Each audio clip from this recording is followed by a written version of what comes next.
us, right? So all that brings about a lot of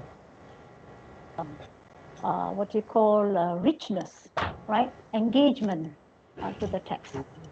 Okay, and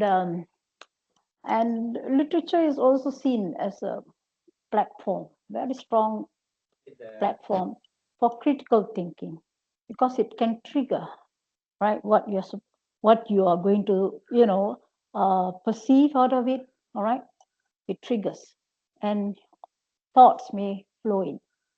And also literature, okay, encompasses of different genres, uh, such as poetry, short story, novel, drama, play, and all fiction, right? Fiction. And this is the basic thing about literature. And on the whole, literature is about life. Okay, so whatever that you come across when you read will somehow or other relate to your personal experience. Okay, all right, sorry. And there are theories related to literature, okay, called as the literary theories. And it is a kind of a critical lens that you use, right, to magnify those hidden elements in the literary text.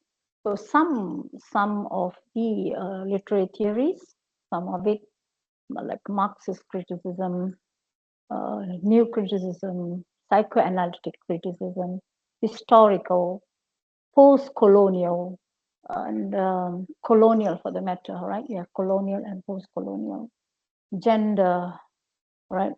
Related to female, but the feminist criticism is very much, all right, based on for novels, poems especially. And you have structuralism, you have post-structuralism, and reader response theory, which is quite new. Okay, there are some of the theories that you can use, all right, as a critical lens when you are analyzing a text. Okay, right? And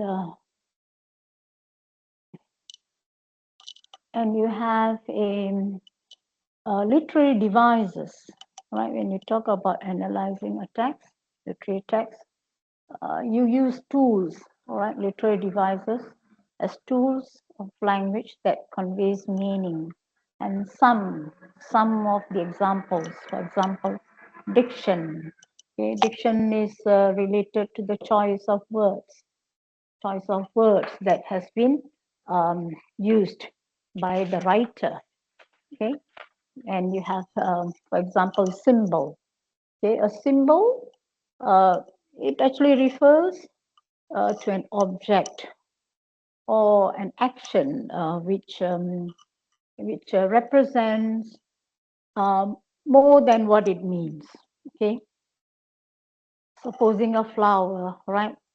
A flower is a flower, but if it's taken as a symbol, it can mean beauty, right? Can be beauty. It can relate to beauty, for example. And most poems, all right,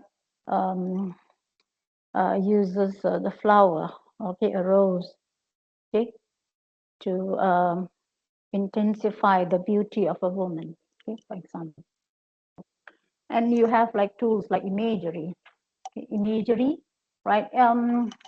It is related or linked to the different aspects of language, and it's based on usually the senses, okay, the 5 senses of the human senses, right?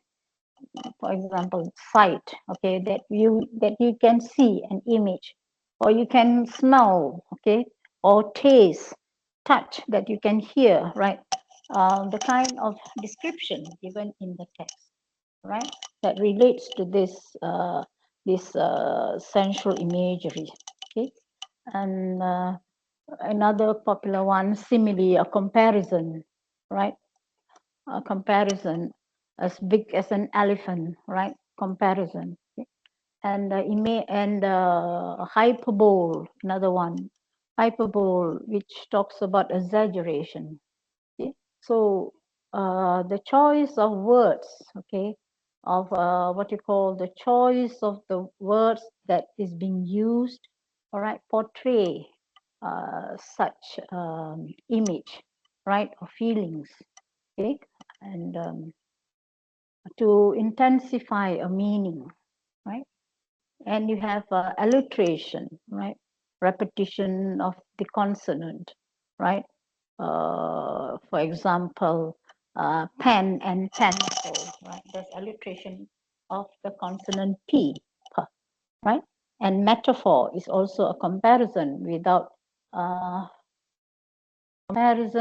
using the phrase like as, big as, all right? Just without it, okay? You compare. I have a running nose, can be a metaphor, right?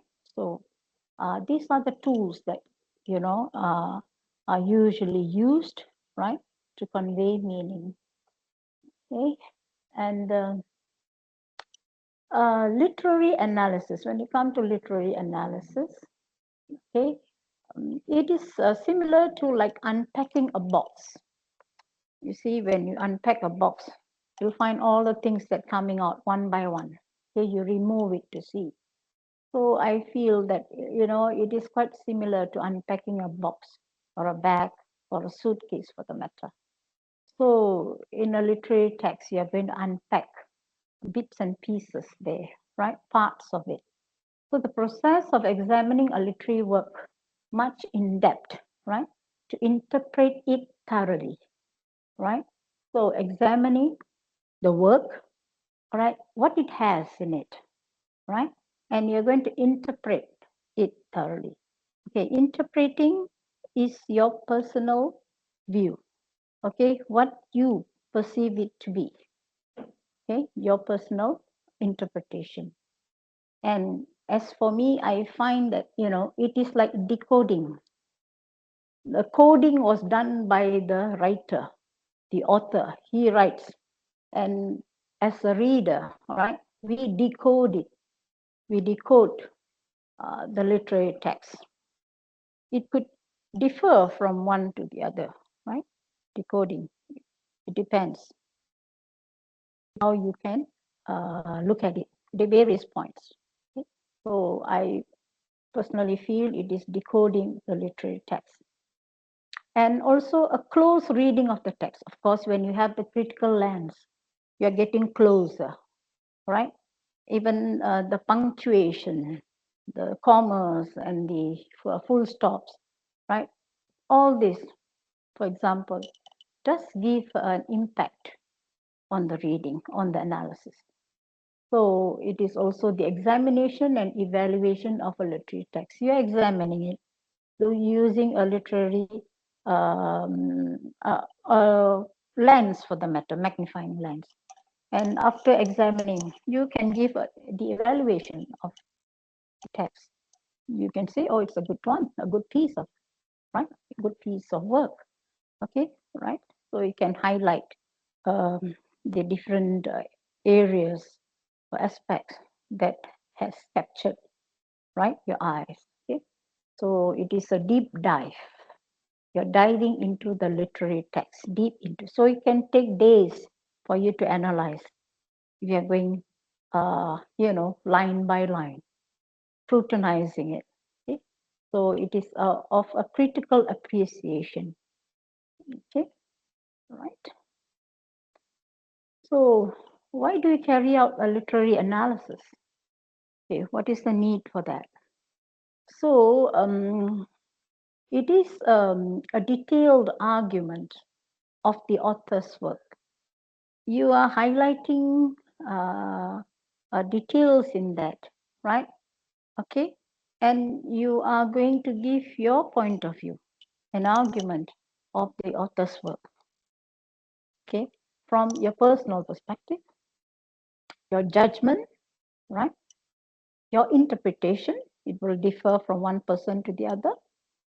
And of course, the critical evaluation, right? What are the, what are the tools that have been used? What are the devices the sentence structure for the matter. Okay, right? So you carry out a literary device analysis, sorry, for such a purpose. Okay, and how is the analysis done? So it is actually having a closer look at the literary devices or tools that have been used. Okay, you can look at the devices, how well they have been used, or have they been omitted, or there could have been a possibility of using that device there, right, which the writer might have missed out. Okay, so it does not mean all for the author. You can state what it lacks also, right? The analysis can or can say that, can reveal that. Okay? And you also look at the diction or the choice of words that being used, right? Choice of words that's being used, okay? Whether they were apt, whether portrays what the author wants to portray, well portrayed, okay? With the diction or the choice of words, the selection of the words that the author has done might have a good merit. Okay? And sentence structures constructed, right? Are they very lengthy structures or very short structures or varied, right? You have a variation, short and long, and that can give some kind of effect to the reading, okay? To the reading, right? And so what is the purpose of a literary analysis? So generally, it is to highlight the reason why the writer author has chosen to use particular ideas. We can state, okay, he has used this or that, okay, but what is the reason for he using those particular ideas, those diction, those literary devices, okay? So the background of the author can come into play, right? The background of the author can come into play, right? When you deal with why, right? Why the writer has chosen this. Probably his background, author's background, the setting at that time, all right? All made him, all right? Or provided him the opportunity to use it, okay? So the reason why the author has used it is an analysis, all right? Analysis that you can give with the textual evidence, all right? Later part, we'll look at that. So why, that is one, and also explaining or interpreting how these parts work together. So the choice was the diction, okay, for the matter, diction with the sentence structure, right? So how well they work. Was it suitable, right? Was it apt in using these two parts? Okay, right? So this is the purpose of a literary analysis, why we deal with that, okay? And okay, writing a literary analysis, okay, identifying the theme of the text, okay, theme of the text. What is the text about? Okay, the author's purpose, okay, what is being repeated, right? The theme can what you call arise, okay, can be seen when it is being repeatedly emphasized here and there in the text. Okay, so you can sort like get the idea, or this is supposed to be the theme, right? Okay, so when it's repeated in the text, it surfaces here and there. Okay, so it is a concept which contains moral value or a message. What is the message that is being put across? Or did I get the message, right? So in different occasions, it just what you call arises there. Okay, right? So you can identify the theme. And second thing, unveiling the key elements, all right? So as I told you, we are unpacking, right? Unpacking a box. So we are going to unveil, remove the veil to see what is there, right? For example, all right, in a short story, okay, short story, we have the plot, okay, the events of the story, okay. So we have to scrutinize, okay, what is the plot? How does it begin? How does it rise? Did it reach the climax and the falling action and the closure? Okay, so the plot, the events of the story. Okay, you can do analysis of the plot. Analysis of the plot can be done, right? And setting where the story takes place. The setting is where the story takes place. It can be the year, it can be the season, it can be the weather, right? Okay, that gives the background, okay, the background of the text, okay. It's referred to as setting and characters, of course, right? We can do an analysis in the characters, okay, the people in the story, the protagonist, the antagonist, right? So the supporting characters, right? So the analysis can be done on characters alone. Okay? The point of view, the perspective, the perspective, um, the story is told from. The perspective, the story is told from. Okay, right. So whose point of view? Okay, is the first person or the third person directly? Okay, that's from my point of view or the author's point of view, right? So the perspective of the story, yeah, how from whom it's told from, and figurative language. Okay, the use of words that are beyond their literal meaning. That are beyond their literal meaning. Um, uh, the meaning that is okay, right? Figurative language. The meaning is hidden, right? You have a literal meaning and a connotative meaning, right? So here, figurative meaning, it means more than what it's supposed to mean. Okay, right? Like I said, rose is a rose, babe. Okay, but if you go deeper, right? It can mean a woman, it can be a beauty, whichever, right? And the style, the order, the events of the story takes place, right? For example, the story may start off with a flashback, okay, all right, or foreshadowing. Flashback is the past, okay, it can begin with that, or probably the future, foregrounding, right? It can mean that. So the order, the events have been arranged, okay, depends on the style of the author. Probably if he has a style like that, right, to start his literary work, okay, like in a story, all right. And so writing a literary analysis, linking the ideas, okay, linking the ideas, right, identifying, you have unveiling the key event elements, sorry, and you have writing a literary analysis.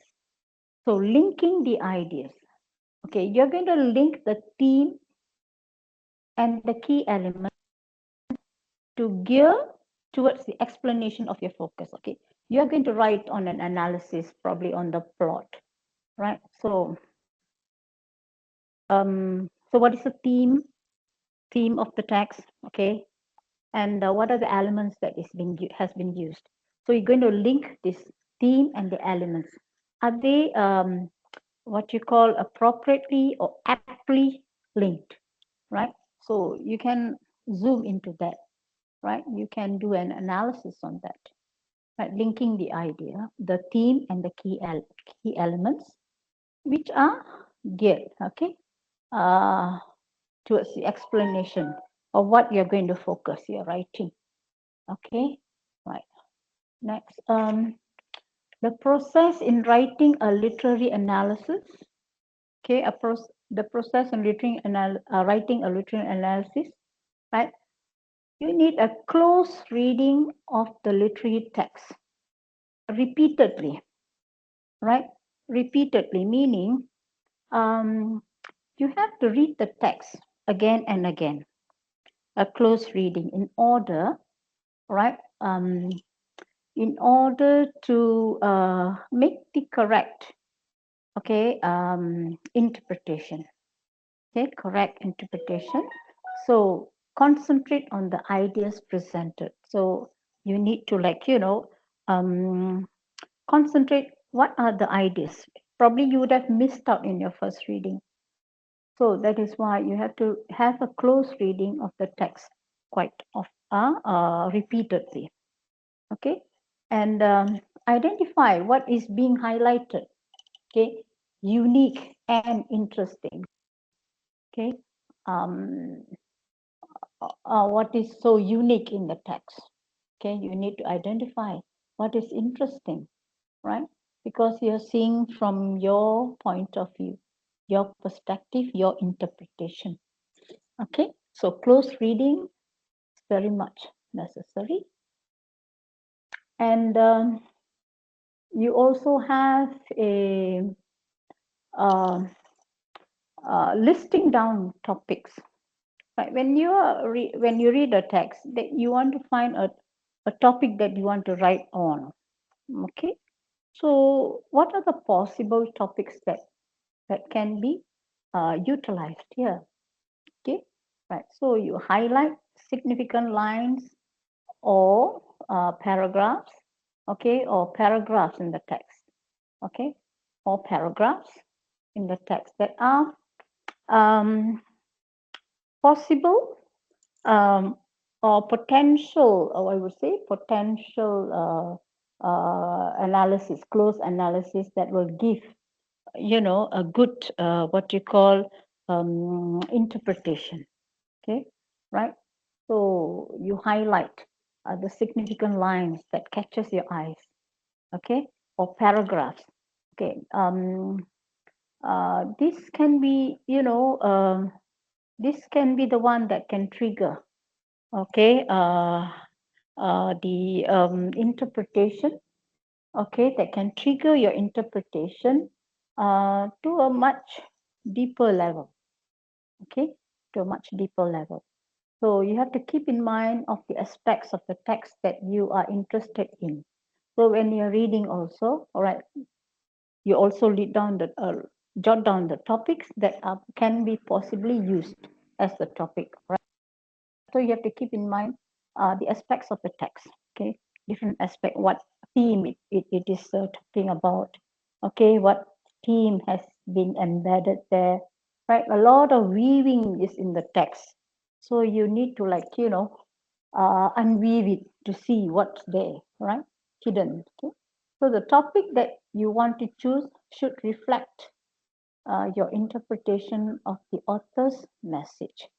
So the author has got a message, value or theme, right? So the topic that you choose, okay, must be one that will reflect your interpretation of the author's message that's trying to highlight, all right? In a subtle way, nothing is very direct, open, it's subtle. So we have to, what you call, dig it out to see, right? Okay, that is one listing. And you have a, hang on now. And concentrate on what the author is intending to say, all right? So the author is trying to say something, all right? So you need to concentrate, okay? Why is it important, right? That you have to concentrate because that is the theme that has been embedded, right? So you have to concentrate what the author is intending to say. and its relevance, right? Okay, the topic that you choose, okay, right? It has to be relevant, right, to what the author is intending to say, right? Okay, and so you need supporting textual evidence. So in literature, you can state something, one view, but is it supported by the evidence in the text? Okay, is it supported by the evidence in the text, the lines, the quotation, right? Okay, all these are textual evidence. So when you're writing an analysis, right, you need to support it with sufficient details. Okay, so what you need to do, right, you have to highlight, right, annotate. Okay, so it will be useful when you're writing the analysis later on. So you can refer to the highlighted evidence and lines when you are writing the analysis. Okay. Right. Okay.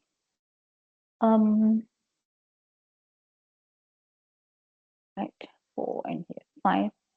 And the writer's perspective. Okay.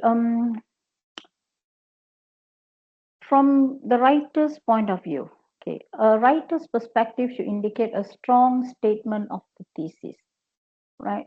So in this case, the writer being you are the writer. Okay, you when you're writing your analysis, your statement of the thesis has to be strong, right? So you are in support of that. So textual evidence will support that too.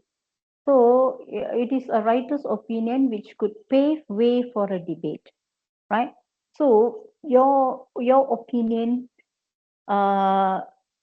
should be like debatable, all right? It is not the, right? It's not the opinion. It allows readers to state their own opinion or conclusion.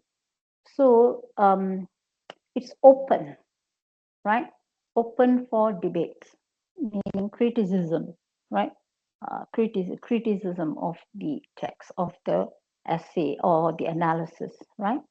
So as a reader, okay, as a reader, right, I can state my own opinion or conclusion. I need not what you call fully, okay, accept the writer's opinion, okay, right? And so the next process would be like re-identify the necessary textual evidence. So like you have got your topic ready, all right? So what you need to do is like the textual evidence should be in line and relevant, okay? And relevant with the thesis or the topic or the analysis that you're going to do, okay? So relevance, huh? So probably you would have missed out, okay? So when you're reading a close reading several times, you can actually identify, right? You can scan something that you have missed out earlier, okay? And yeah, so bear in mind that literary analysis is not a summary of a text. It's not a summary of a text. We can read a text and say, oh, this person, right, the author or the character, right, started off this way. And, you know, giving a synopsis of a text, a summary. But literary analysis is not so, because it is based on the interpretation. So when you write, you must interpret the text in your own words, okay, in your own words. You have all the opportunity, right, to say what you want to say, your opinion, all right, your interpretation, right, different will differ, right, from one another. right? So that is why interpretation will have many forms, many kinds of interpretation to a one topic, to a particular text.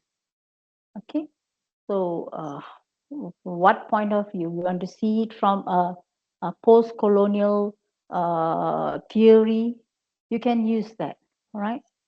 Or you want to use the feminist theory in interpreting, all right, and writing the analysis, you could do so. The literary devices that you use, okay, might be not similar, might not be similar with another analysis, right? You can even look at a literary tool, right, from a different point of view, okay, a different interpretation of the tool, right? So what is important is that interpretation in your own words, okay, that carries more weight, okay, and here organizing your analysis, right? So you have highlighted evidence, the theme or the thesis state, title, the topic whatsoever, topic, right? So all you need is the textual evidence and your interpretation. Okay, so you have got that. So you have to organize your analysis. So write a rough outline of it. Okay, rough outline, and this actually will help in organizing your ideas. Okay, your thoughts, your expression, right? So you can write your outline a few times. Something you might have missed out in the first paragraph or second paragraph. Ideas that start popping up, which is relevant. Okay, right. So this will help in organizing the textual evidence for the topic sentence as well. So your textual evidence, you have your topic sentence, your main sentence, all right? And what to support that, you need your textual evidence, right? To intensify or to justify your perception, right? Your interpretation. So it's all justification there, right? And you need to focus on the content mainly before going on to the sentence structure. So when you're organizing, your sentence structure can go to the second place for a while, but the main emphasis is on the content, and then you can rectify your sentence structure. All right, depending on the length. Is a long sentence necessary to exemplify a particular emotion, right? That you're wanting to highlight. So if you're like say in a very solemn mood, right?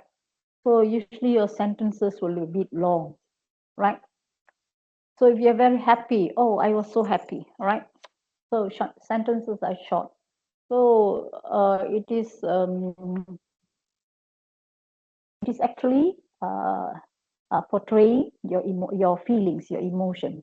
The sentences, plays a role, right? Where it will, okay, portray your state of emotions at that time, your feelings at that time. You want to be very short and brief, all right? Very blunt. So your tone also, plays a role. Your tone, right? Whether you are very angry or happy, right? The sentence structure, right, will reveal that. Okay.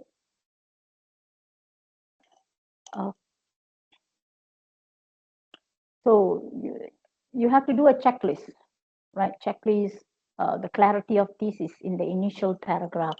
So your introduction will actually talk about, what your topic is going to be on from what angle you are going to analyze the text, the literary text, okay? From what perspective, right? So the clarity, usually the introductory paragraph will actually give the gist of the whole, what you call a whole piece of writing. So the clarity in the introductory paragraph plays a role, right, important role. And as I said, variation of sentences that gives an enjoyable reading. Actually, variation in the sentences, style, it can be related to style. All right, certain authors have variation in their sentences.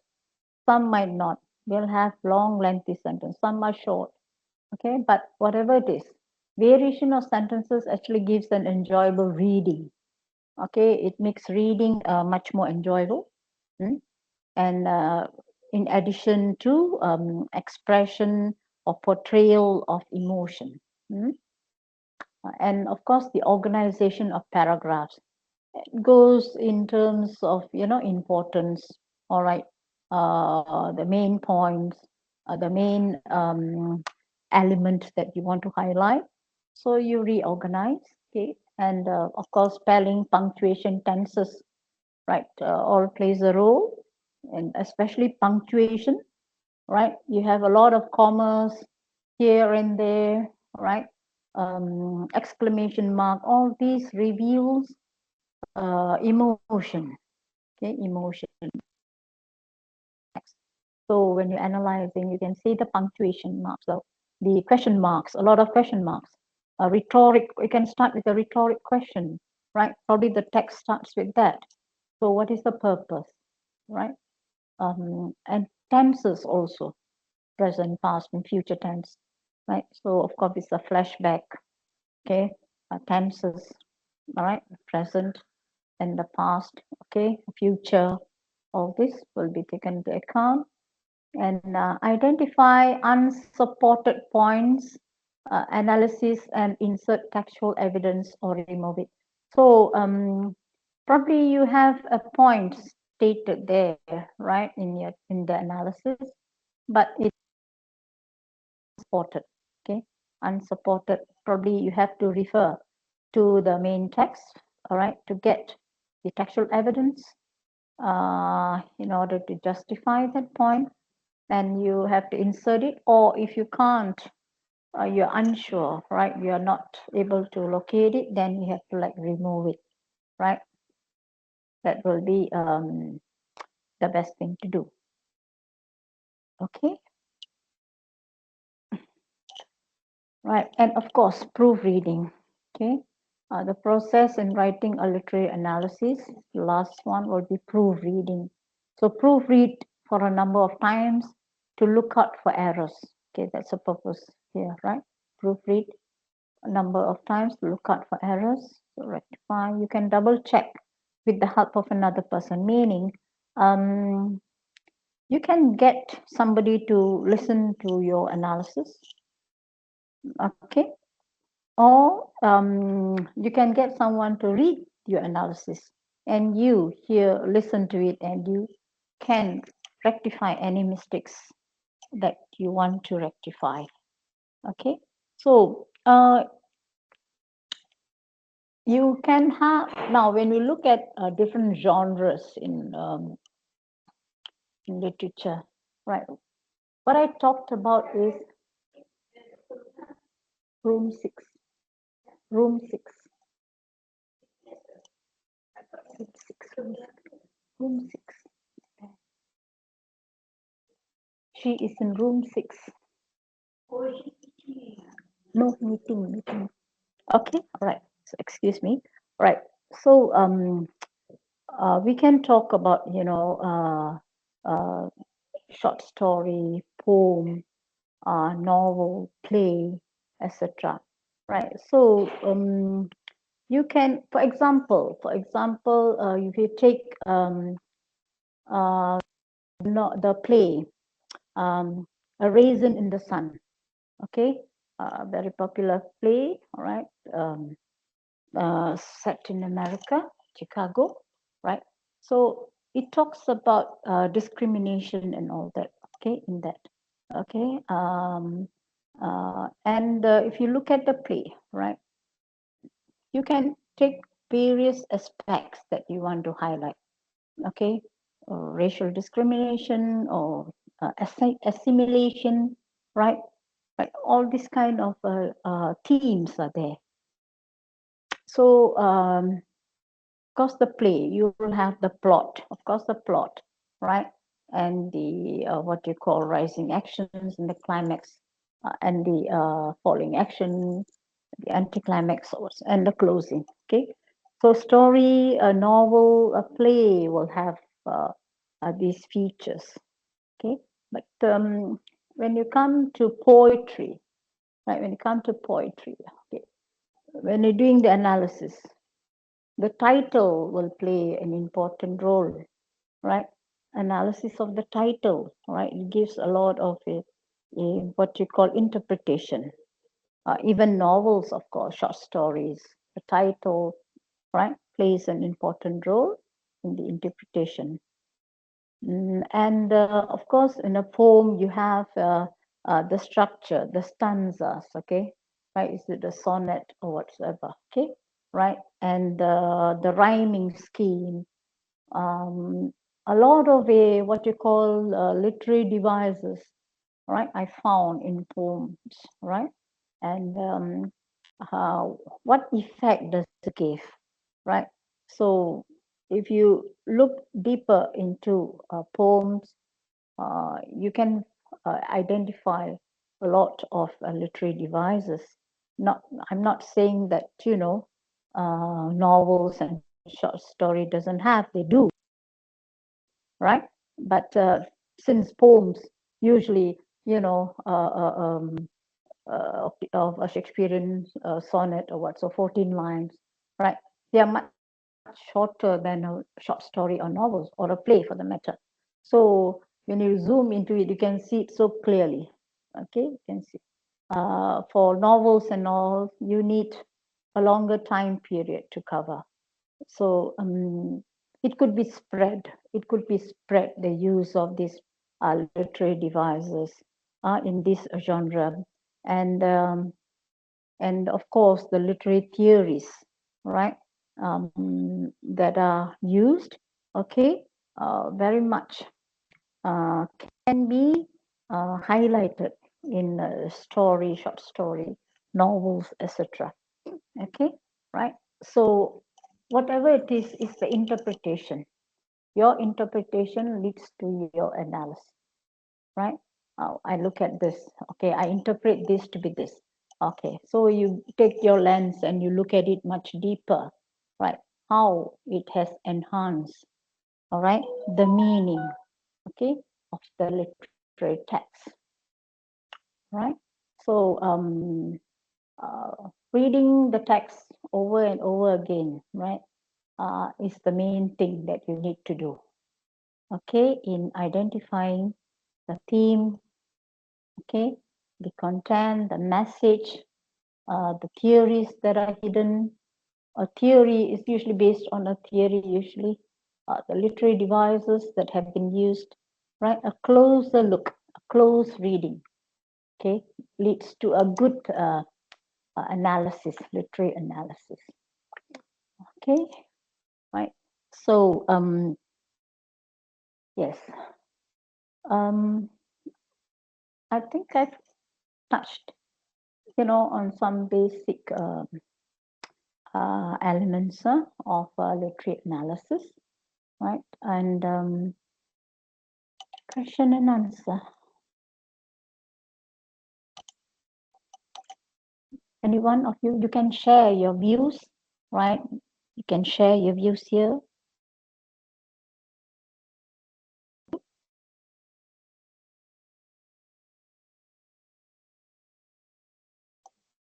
Anyone who wishes to share your views or comments? Dr. Murali?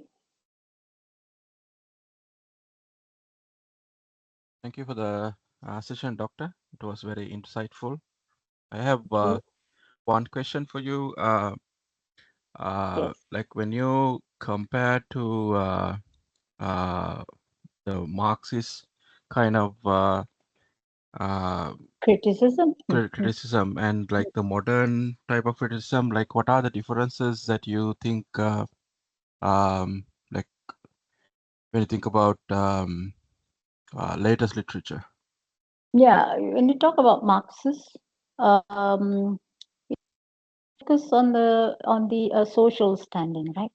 Okay, social status at that time.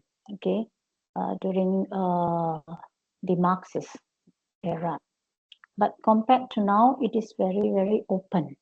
Okay, people are liberal. People accept the social status, right?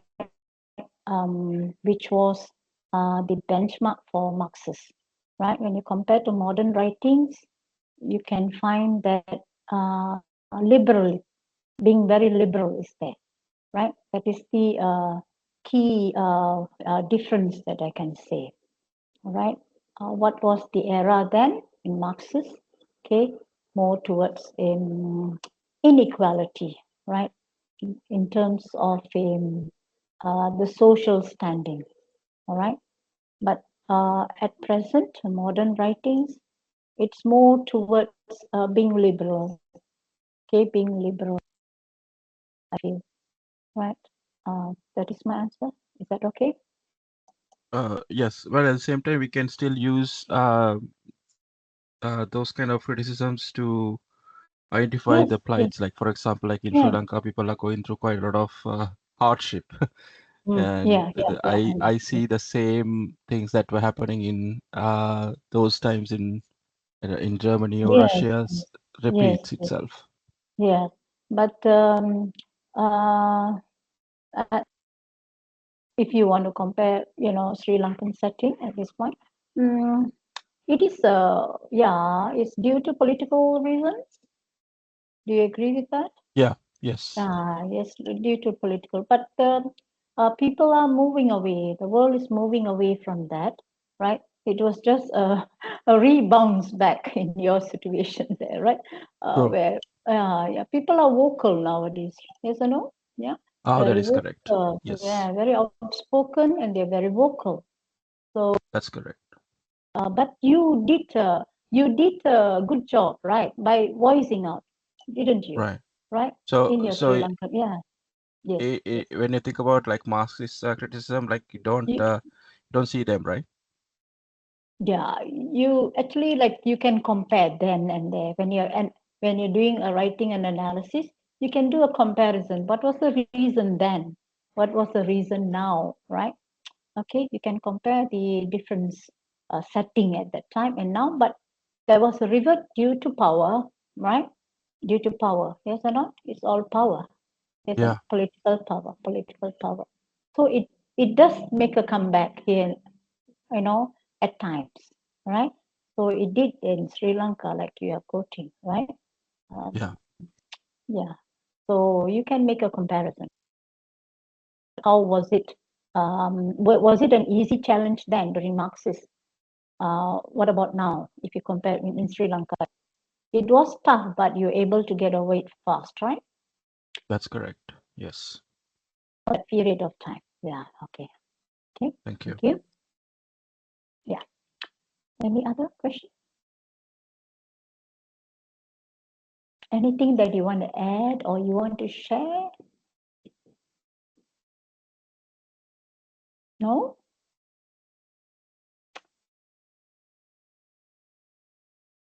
All agree?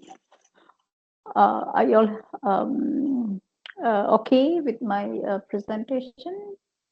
Yes, doctor. Mm, Very good. yeah, yeah. Made it very simple, right? Layman's language. Yes, that's Okay. the So better yeah, way. yeah. Dr. Murali, is it? Yes, Okay. Yeah, simple. Make it simple. Because literature is tough when you go deeper and deeper, and you want to use more literary terms. But if you put it in a layman's language, it's easy to understand. Actually, yeah, very true. Okay, yes. yeah. Okay. So, oh, any other questions? No? Okay. Since there are no questions, you all are contented, you are happy, right? Nice having you in this workshop. Enjoyed having you in my session, right? Hope to see you all the next time if I hold any other workshops on literary criticism or analysis. Okay, Thank you, Doctor. with that, yeah, all right, okay, bye-bye, take care. Thank you, Doctor. Take With care. that, Bye-bye. okay, bye. So, yeah. Thank you, Doctor.